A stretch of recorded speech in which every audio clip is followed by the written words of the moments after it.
सरकार काही गुन्हा दाखल केलाय का? ॲक्च्युली जेव्हा शेवटचा टप्पा होता वॉर्ड नंबर 5मध्ये, तिथे आपले उमेदवार होते, जे आमच्या महिला उमेदवार आहे, मुस्लिम उमेदवार आहे, आणि त्यांच्यासोबत त्यांचे जे आता घरातले लोक, ते शेवटून मतदान त्यांचं बाकी होतं, ते करायला गेले तर तिथे धक्काबुक्की झाली, त्यांच्या घरच्यांना तिथे मारलं गेलं. आणि अशा पद्धतीचं सगळं माहोल जो दुपारपासून तुम्ही पण बघताय की पूर्ण शहरामध्ये सगळे ते ग्रामीण भागातनं आणलेले, काही भुसावळवरनं आणलेले सगळे बाहेरचे लोक इथे पूर्ण मस्ती करताय, इथे पूर्ण दादागिरी करताय, रॅल्या काढताय, इथे घोषणा देताय. स्वतः आमदार, जेव्हा की आचारसंहिता असं म्हणते की प्रचार संपल्यानंतर तुम्ही कोणतेही तुमच्या पक्षाचं लेबल लावू शकत नाही किंवा प्रचार करू शकत नाही, घोषणा तुम्ही देऊ शकत नाही, किंवा तो जे आपण मफलर वगैरे घालतो ते घालू शकत नाही.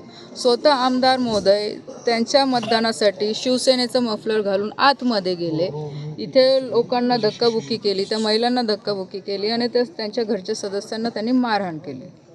पण आता काय झालं? आता तक्रार आम्ही हीच दिलेली आहे की जो काही प्रकार घडलेला आहे तो इथे FIR आम्ही नोंद करायला लावलेला आहे, आणि चंद्रकांत पाटील असतील किंवा त्यांच्यासोबत ते जे काही त्यांचे सगळे शिवसेनेचे पदाधिकारी असतील, कार्यकर्ते असतील, त्यांच्या गुन्हा नोंद झालेला आहे. ते पोलीस स्टेशन ते असं बोलले होते तेव्हा की त्यांना तुम्ही पोलीस समजूत करायला पाठवले, ते तुम्ही धमकी दिली, पोलीस धमकी द्यायला आले मला बाहेर निघा असं मतदान केंद्राचं, असं बोलले होते मतदान आमदार. बघा, एक विषय आहे की 100 मीटरच्या आतमध्ये कोणालाही जायचा अधिकार नाही आहे. इवन स्वतः उमेदवाराला फक्त पोलिसांनी सकाळी सूचना दिल्या होत्या की तुम्ही 1 तासाच्या अंतरावर एक वेळा तुम्ही राऊंड मारू शकता.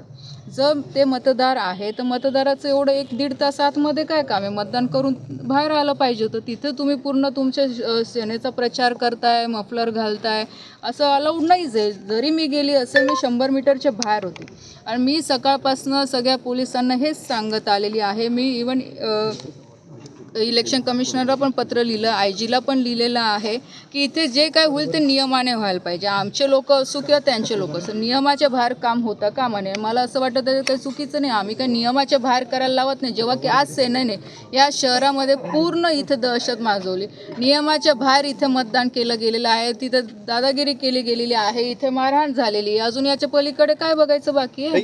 गुन्हा तुम्ही दाखल केला त्याच्यामध्ये आमदारांचं नाव घेतलंय का? ऑफकोर्स घेतलेले आमदार स्वतः होते ना तिथे. आमदार एक जबाबदार व्यक्ती आहे. जर अशी घटना घडत असेल तर त्यांनी थांबवलं पाहिजे ना, की त्यांना प्रोत्साहन दिलं पाहिजे. हाच तर प्रॉब्लेम आहे इथल्या आमदारांचा की सगळ्या अशाच लोकांना त्यांनी प्रोत्साहन देत आलेलं आहे, आणि त्याच्यामुळेच हे जे काही आज घडतं हे फक्त त्या कारणामुळेच घडतं. आणि आपण जे म्हणतात की पक्षाची मफलर घालून आले, तर याबद्दल निवडणूक आयोगाकडे तक्रार करणार? केली मी तक्रार ऑलरेडी. मी सगळे मेल वगैरे, सगळे फोटोग्राफ्स वगैरे पाठवलेले. आता ते याच्यातही म्हणतील की यांचं काहीतरी आहे आणि खोटं बोलतात, असं तर होणार नाही. त्यांचे गळ्यातले मफलरचे फोटो आलेले आहे, त्यांनी जो काही तमाशा तिथे बूथवर केलेला त्याचा व्हिडिओ आलेला आहे.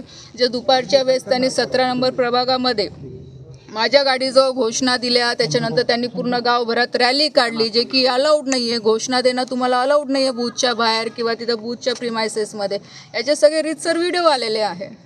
आमदारांच्या कार्यकर्त्यांविरुद्ध तुम्हाला आता गेल्या काळात जर विचार केला 3ऱ्यांदा पोलीस स्टेशनला यावं लागतं मंत्री असं. हो, तर मी तेच सांगते, हे मुक्ताईनगरच्या इतिहासात कधीच झालं नाही. मी आत्ताच पोलिसांना सांगत होते की मी राजकारणात आल्यापासनं किंवा मी मुक्ताईनगर शहरामध्ये आल्यापासनं ह्या फक्त वर्षभरात मला 2 वेळा यावं लागलं, ते पण माझ्या मुलीसाठी आणि आज या कार्यकर्त्यांसाठी. याच्या आधी मला गरजच पडली नाही, कारण अशी परिस्थिती मुक्ताईनगर शहराची नव्हतीच. ठीक आहे, राजकारण असतं, पक्ष असतं, जो तो त्या आपल्या आपल्या परीने करत असतं, पण इतकं इथं माज आणणं ह्या लोकांना आणि इतकं ह्या अशा पद्धतीने वागणूक करणं हे कितपत योग्य आहे? पत्र करण्याची मागणी करणार आहे का तुम्ही? निवडणूक आयोगाकडे आचारसंहितेचं उल्लंघन झालं ऑफकोर्स करणार आहे. मी आधीच सांगितलं की मी कंप्लेंट केलेली आहे, सगळे फोटोग्राफ्स वगैरे सगळे मेल केलेले आहे. इवन SP साहेबांनाही पाठवलेलं आहे, देवेंद्रजींकडे पण मी या संदर्भात सगळी माहिती पाठवलेली आहे. पक्षाला टार्गेट केलं जाते की खडसेंना टार्गेट केलं जाते, काय वाटतं? काय पक्षाला टार्गेट केलं जाते की खडसेंना टार्गेट केलं जाते? हे बघा, मला असं वाटतं की चंद्रकांत पाटलाने ज्या भाजपनी त्यांना विधानसभेमध्ये मदत केली, बरोबर, ठीक आहे, आमचं ते म्हणतात की हे खडसे, ठीक आहे, खडसेला एक बाजूला ठेवा, पण बाकीची भाजप तर त्यांच्यासोबत होती. त्यांनी तर प्रामाणिक काम केलं होतं. मग त्यांनी मोठं मन दाखवून का नाही भाजपला इथं विश्वासात घेतलं, की का नाही भाजपच्या लोकांना सोबत घेऊन काम केलं? आज जे काय होतं इथे भाजपच्या लोकांवर दमदाटी होते आहे, मग हे कुठे गेलं? मग तेव्हा हा युती धर्म नाही आठवत. ठीक आहे, खडसे तर आहेच, त्यांना आमची ॲलर्जी आहे ते तर आधीपासून सगळ्यांना माहीत आहे, मी त्याबद्दल बोलतच नाही आहे. आणि मी सुरुवातीपासून सांगते की ही निवडणूक मी खडसे म्हणून नाही लढवलेली. मी एक भारतीय जनता पार्टीची कार्यकर्ता आहे, खासदार आहे, आज मंत्री आहे, तर मलाही माझ्या पक्षाचा विस्तार करायचा अधिकार आहे, कार्यकर्त्यांना संधी देण्याचा अधिकार आहे आणि ते मी केलेलं आहे. तर त्यांच्या डोक्यात आहे की खडसे पाटील एवढी काय भीती खडसेंची आहे? लढा ना तुम्ही पण निवडणूक.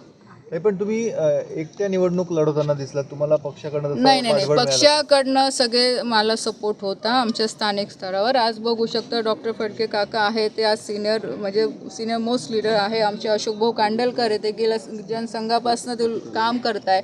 जुने भाजपचे म्हणजे माझ्यापेक्षा तर कितीतरी वर्ष आधीपासून ते काम करत आहे. माझे जिल्हा परिषद अध्यक्ष राहून चुकलेले, पक्षाचे उपाध्यक्ष आहे, ते आपले प्रदेशाचे उपाध्यक्ष आहे. तर त्याच्यामुळं असं नाही आहे, तालुक्याची टीम, आमची जी विधानसभेची टीम, बोदवड मुक्ताईनगरची पूर्ण टीम आमच्यासोबत होती आणि एकटी मी करूच शकत नाही. कार्यकर्ता तर लागणारच आणि निवडणूकच कार्यकर्त्यांसाठी आहे, तर बिना कार्यकर्त्यांचं मी एकटी काय करणार आहे? कार्यकर्त्यांचा सपोर्ट सगळा होतच. कार्यकर्ते सगळे ग्राउंडवर आहे, काम करत आहे, रात्रंदिवस फिरत होते सगळीकडे.